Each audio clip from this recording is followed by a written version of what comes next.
The view from this direction isn't as nice, but oh yeah, good morning, mathematicians. Gotta say that, but I feel like my face was way less illuminated. I'm facing more towards the window now. Perhaps I shouldn't be so shrouded in darkness. Yeah. You. Gotta say that, but I feel. Hello, Conan. Hello. Good morning. What to yap about on the Sunday? Well, I saw something on Reddit that I want to take a look at on stream, so I guess we'll do that.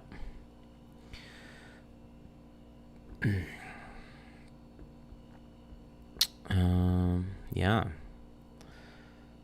Well, you can see it right here. Claimed proof of the existence of smooth solutions. Navier-Stokes. Big deal. Big deal. Actually, I don't know. I don't even remember what the actual Navier-Stokes conjecture is. Is it the existence of smooth solutions? I don't know.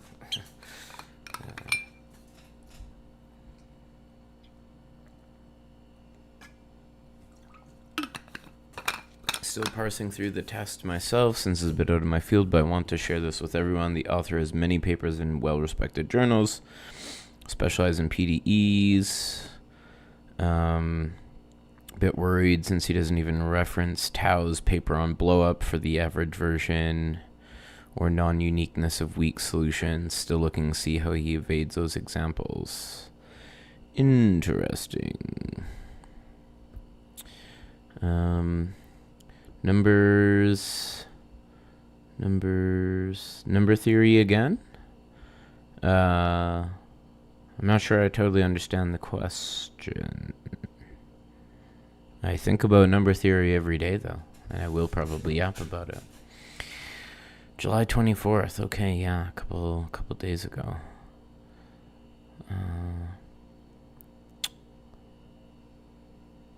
Prove the existence, smooth solutions. Yeah, is that even... What is the...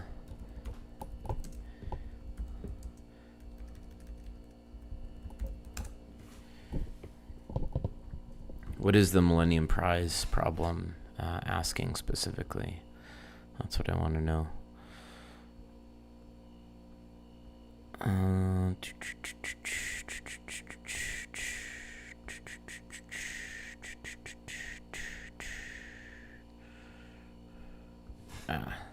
Let's just control F. Millennium. Okay. For arbitrary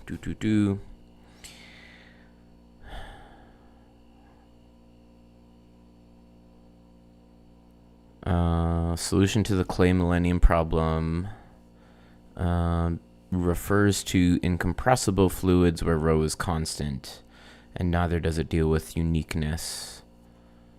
Okay, so wait, maybe this paper isn't such a crazy thing. I mean, like, yeah. Is the... That doesn't seem to suggest that the Millennium problem is about proving uniqueness or proving existence of smooth solutions. Maybe it is. I just don't know. Yeah, let's see. Existence and smoothness. Navier-Stokes describes motion of fluids. Blah blah blah.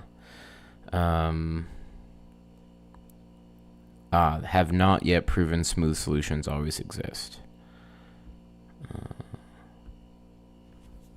Yeah, but what does that mean? Because, like, this paper, I mean, this is my ignorance about this problem. I mean, this paper is talking about Navier-Stokes in R3. So, like, I don't know, maybe that's still a big deal, but is that, it's not clear to me that that's even, like, the entire thing.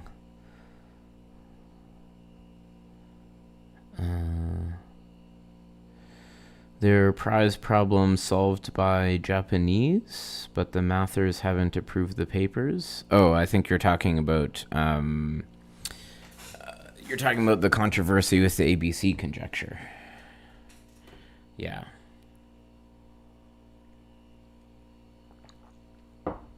Yeah, well, there's no reason to think that this is a repeat of that situation at this point in time. Hello, Paul Maurice. Let's see, what are people saying?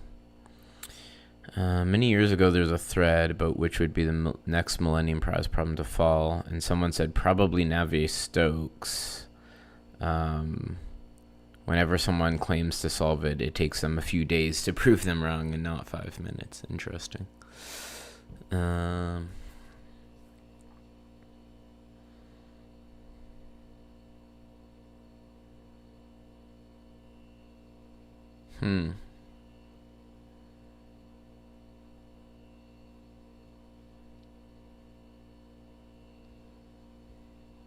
I mean, it's still clear. It's still not clear to me what the even.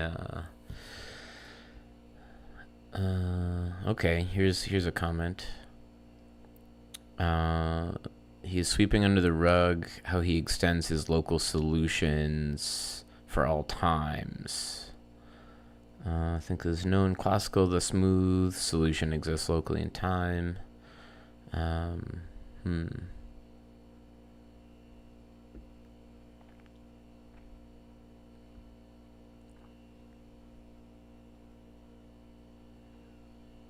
If we can control solutions, part of the problem is if we can control solutions in some norm, then we have smoothness. The problem is these norms are critical, meaning the control we have at unit scale doesn't change as we zoom into smaller scales, which would rule out singularities.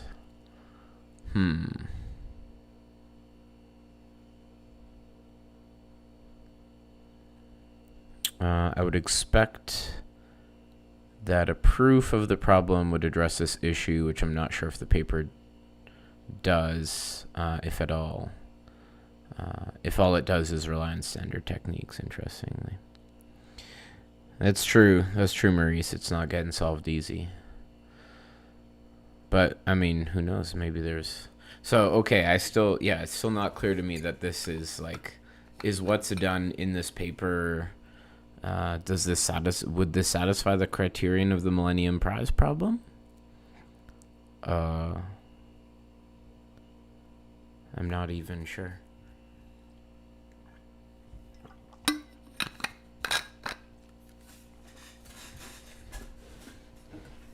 Maybe, I mean, the way people are talking about it seems like it would if it was correct.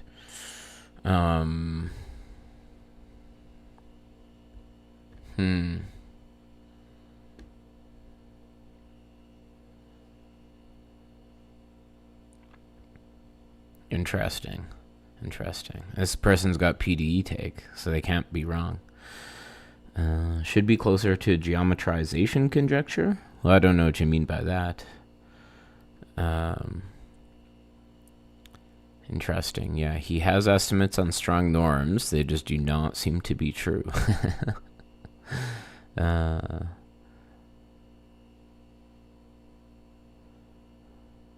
Interesting. This is my area, but I'm just a second-year grad student. Don't really know what's going on.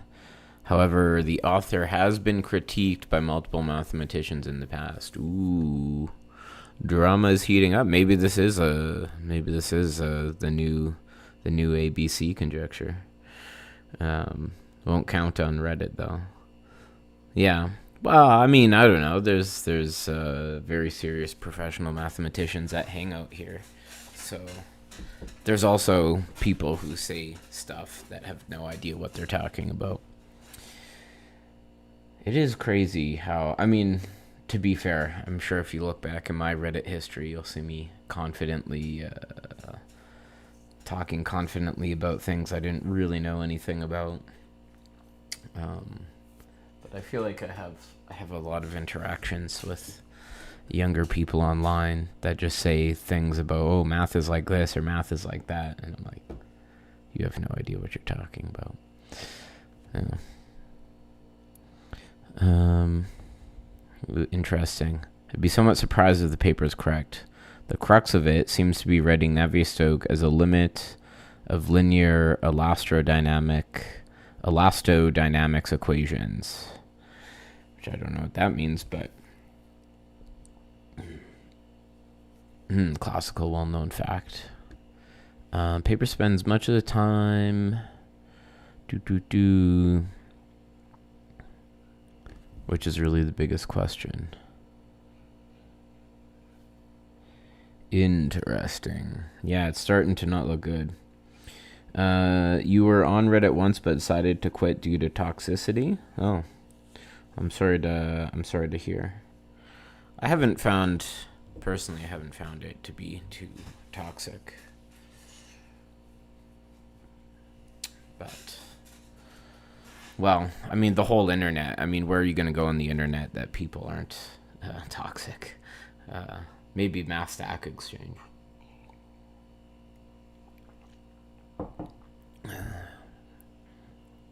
I definitely had some very snarky things said to me on Mass Stack Exchange, but then they got removed because they were too snarky.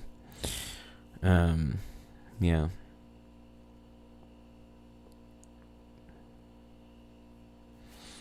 I strongly suspect either one of these conclusions does not entirely hold. Maybe the issue stems.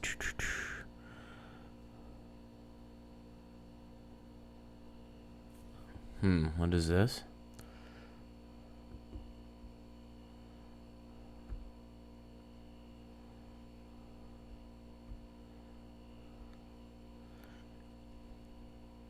"10 signs a claimed mathematical breakthrough is wrong." Interesting. Yesterday, people asked my opinion of a preprint claiming to solve the graph isomorphism problem in deterministic polynomial time. Yeah, sus. Extremely sus.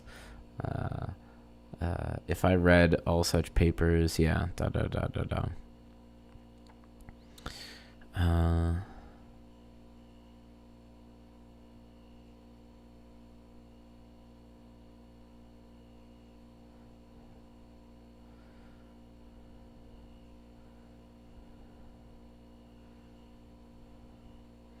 authors don't use tech. Yeah, I mean, that's an obvious one.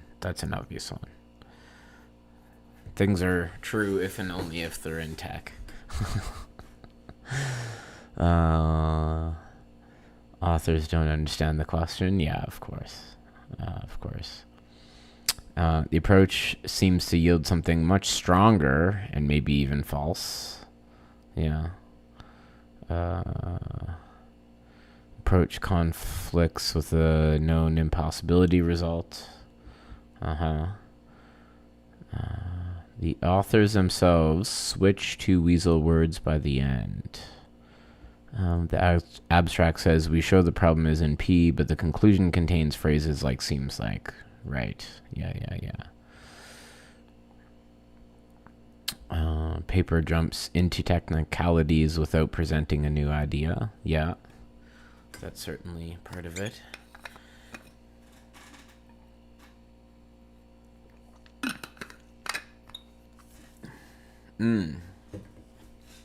Has been solved numerically. Interesting.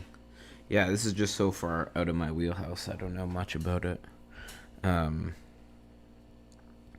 Maybe I should actually. The person I went hiking with the other day.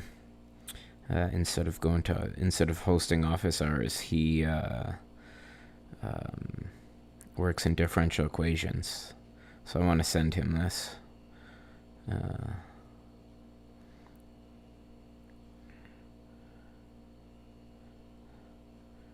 Reddit.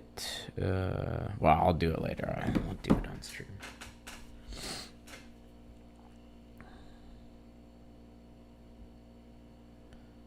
Yeah. Wax is poetic about deep philosophical implications. Yeah.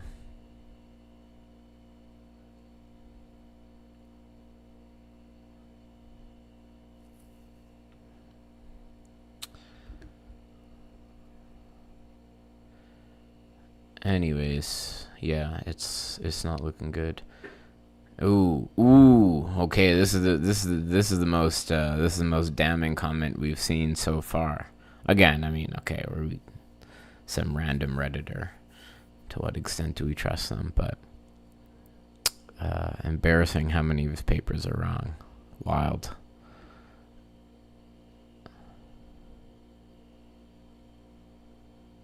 Eek. I mean, there's do I know what the co-specialization map is? No, I don't even have the foggiest idea. I couldn't even tell you. I can't even tell you what area that belongs to. Co-specialization map. Oh, your bicycle's construction. Okay. Interesting. Oh, okay. I see. This definitely has something to do. This is definitely buried in some things that I do work on, or related to some things that I do work on. But I've never actually sat down and say tried to compute this or something.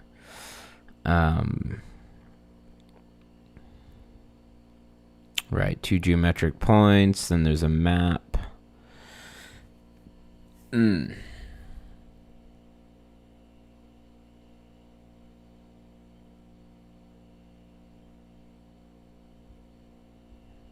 Yeah, interesting. I haven't actually heard this name before, but of course, as soon as I saw those maps there, I mean, I've definitely seen this in vanishing cycle stuff that I've looked at.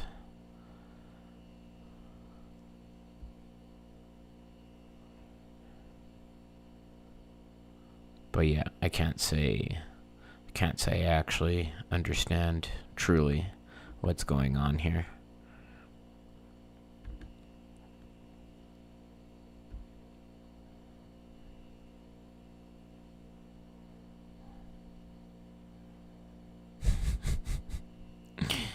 Wow. That's a damning comment right there.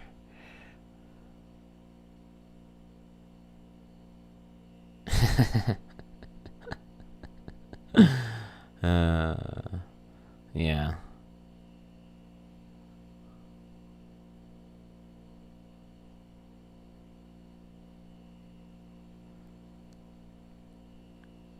All right. Well, that's one and done, I guess. Open and shut case.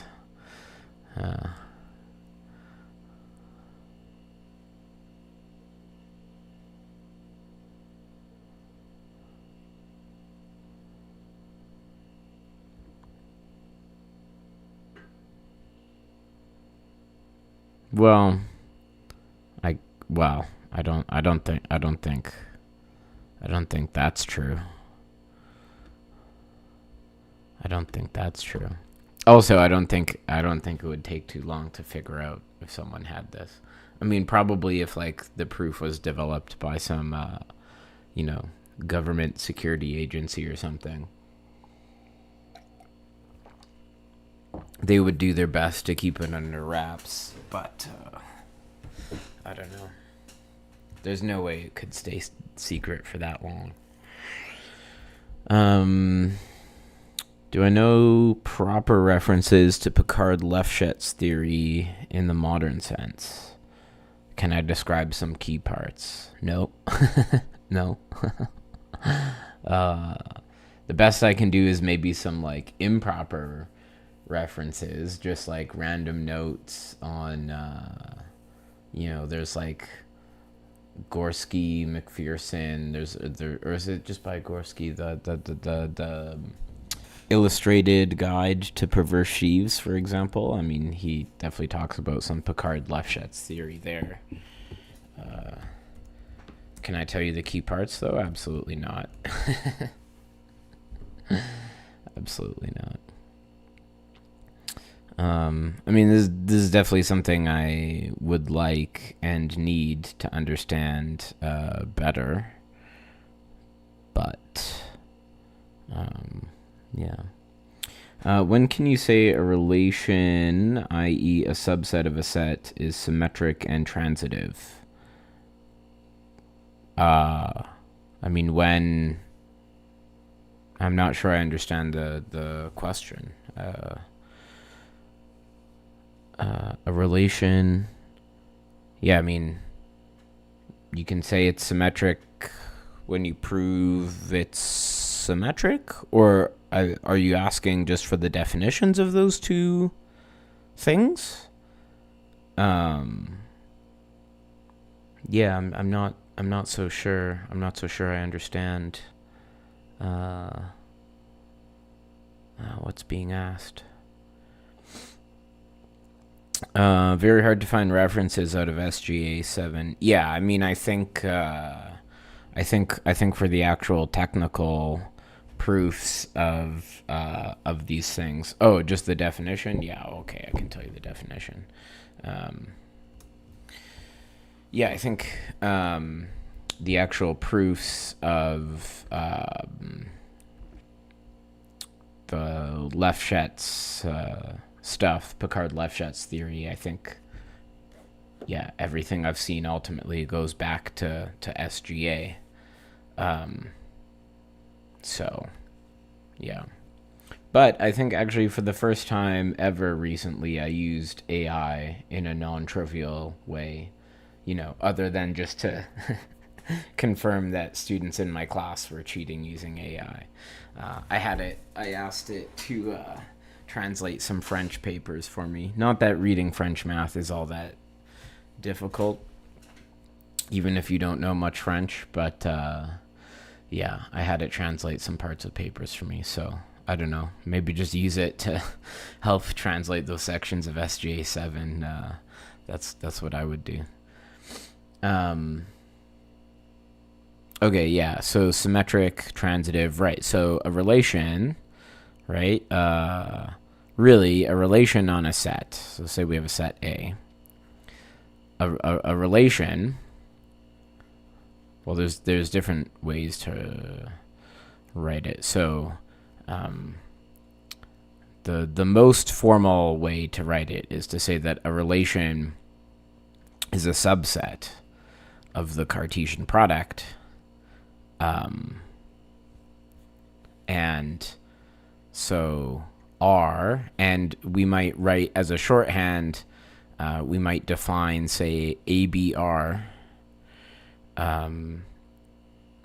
This might be a shorthand.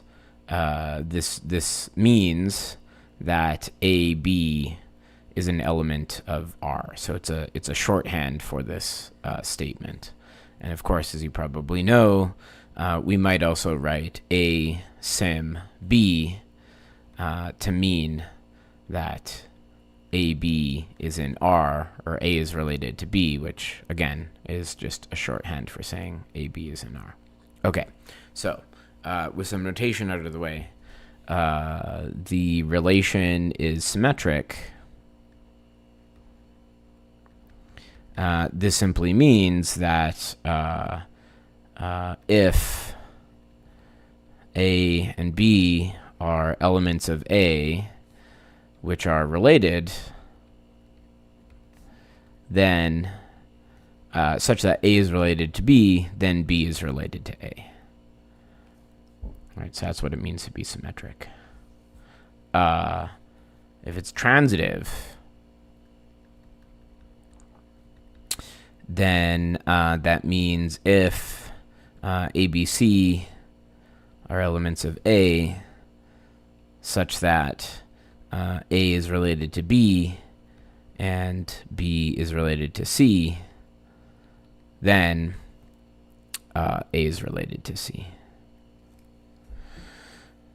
Tim Hosgood has been translating SGA from French, if it helps. Oh. Maybe I'll take a look at that. I mean, yeah, I guess one needs, maybe one wants to proofread things, but I feel like couldn't you just instantly translate all of SGA now with AI?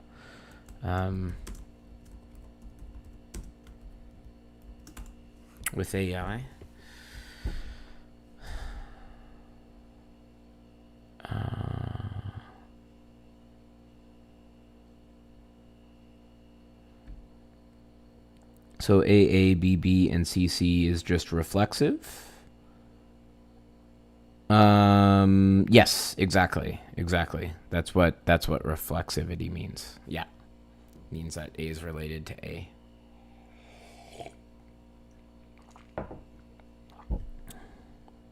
for all A. Ooh, simplicial presheaves of green complexes and twisting cochains. That's an interesting sounding title.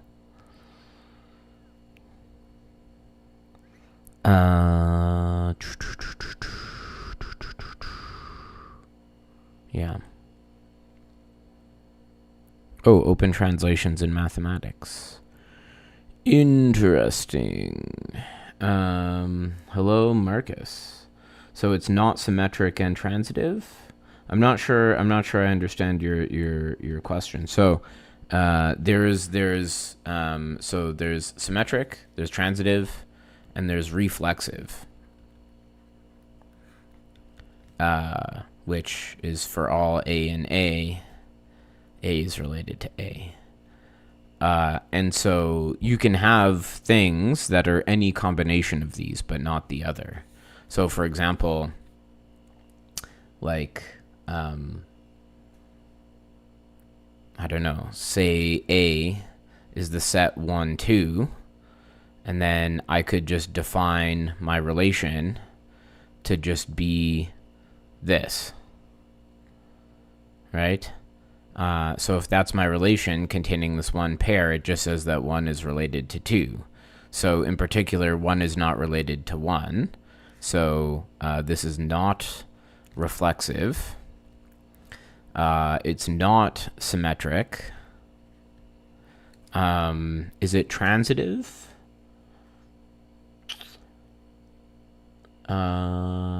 Vacuously, yes.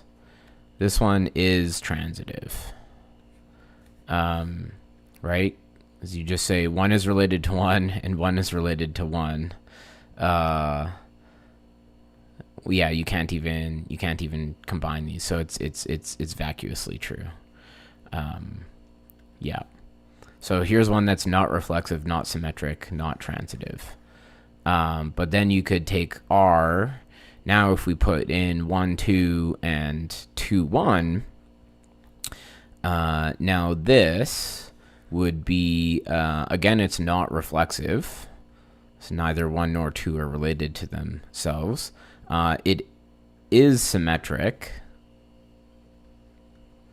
Is it transitive? It is not transitive, though.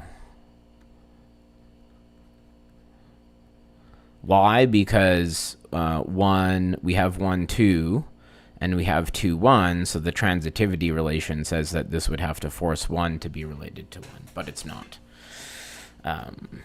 Yeah.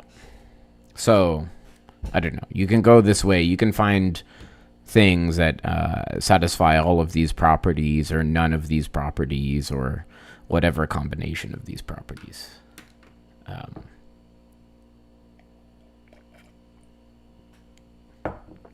So it depends, right? There's like infinitely many relations. You pick a random set, pick a random relation. Yeah. Whether or not it's symmetric or reflexive or transitive totally depends on the situation. Okay. Probably time to leave soon and get to some work. Oh. Hello, what is this? Introduction to infinity categories. Well. One thing I really would like to understand, are all groups permutation? Paul Maurice asks. Well, it depends what you mean by that.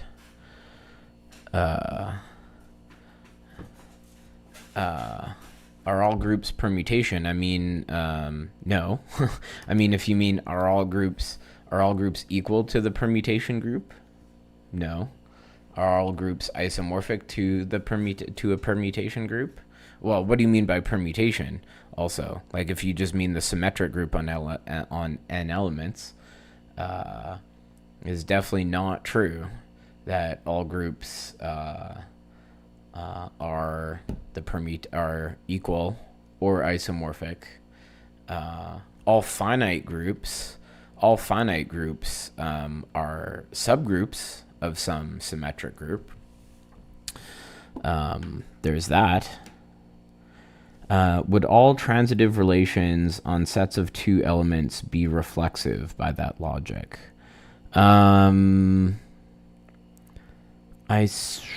Would all transitive relations on sets of two elements be reflexive?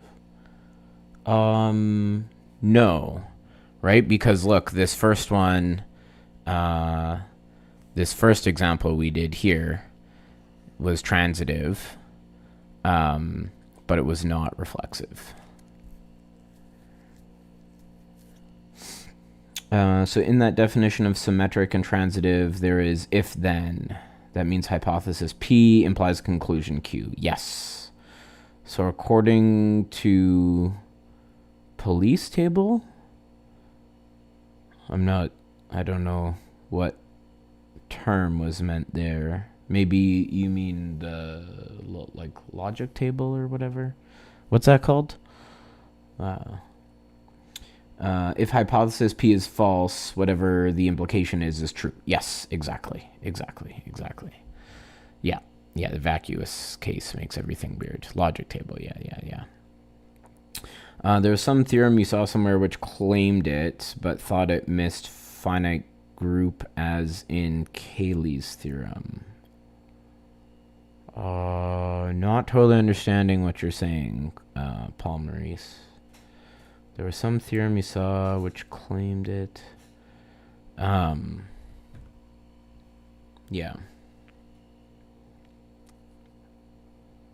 I mean, it's definitely true. It's definitely true that every group is isomorphic to a subgroup. Every finite group is isomorphic to a subgroup of a symmetric group. That's absolutely true. But yeah, beyond that, I don't know.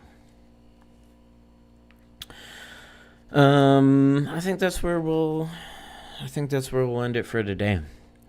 It's time to keep, crunching out the thesis paper and grading some quizzes. So yeah, I guess I'll see you soon. So the examples I gave here, wouldn't they be symmetric and transitive? Ooh, this example is symmetric. This example is not symmetric.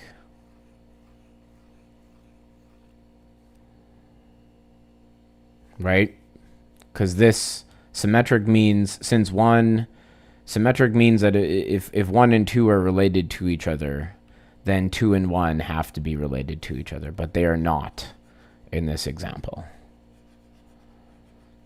But in the second example I gave, you can see both of these are true, right? 1 and 2 are related, and 2 and 1 is so symmetric would force 2 and 1, which is true, and then 2 and 1 would force 1 and 2, and both of those are true.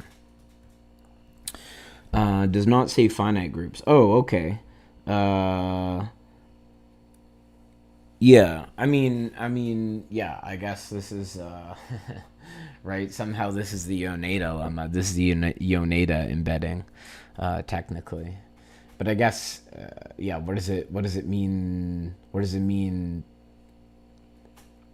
like, I guess, infinite permutation groups? Yeah, I guess that's just the set of automorphisms. That's just the set of bijections of some set. So you're just saying that every group embeds into the set of automorphisms of some set, which is absolutely true. Yeah, I mean, that's true. So in this sense, yeah, I mean, every group is isomorphic to a subgroup of a permutation group, where if by permutation group you mean the set of bijections of some set. Yeah. What's something outside of my thesis that I want to look into? I mean, everything. Literally all of math. Lots of stuff. But speaking of my thesis, maybe I'll talk about that tomorrow. Let me put this in a bubble. things I want to look into. Because there are more specific things I do want to look into. But I really do need to go. I need to go get some work done. I need to get some exercise, and I need to get some work done. That's what I got to do. So I will see you all tomorrow.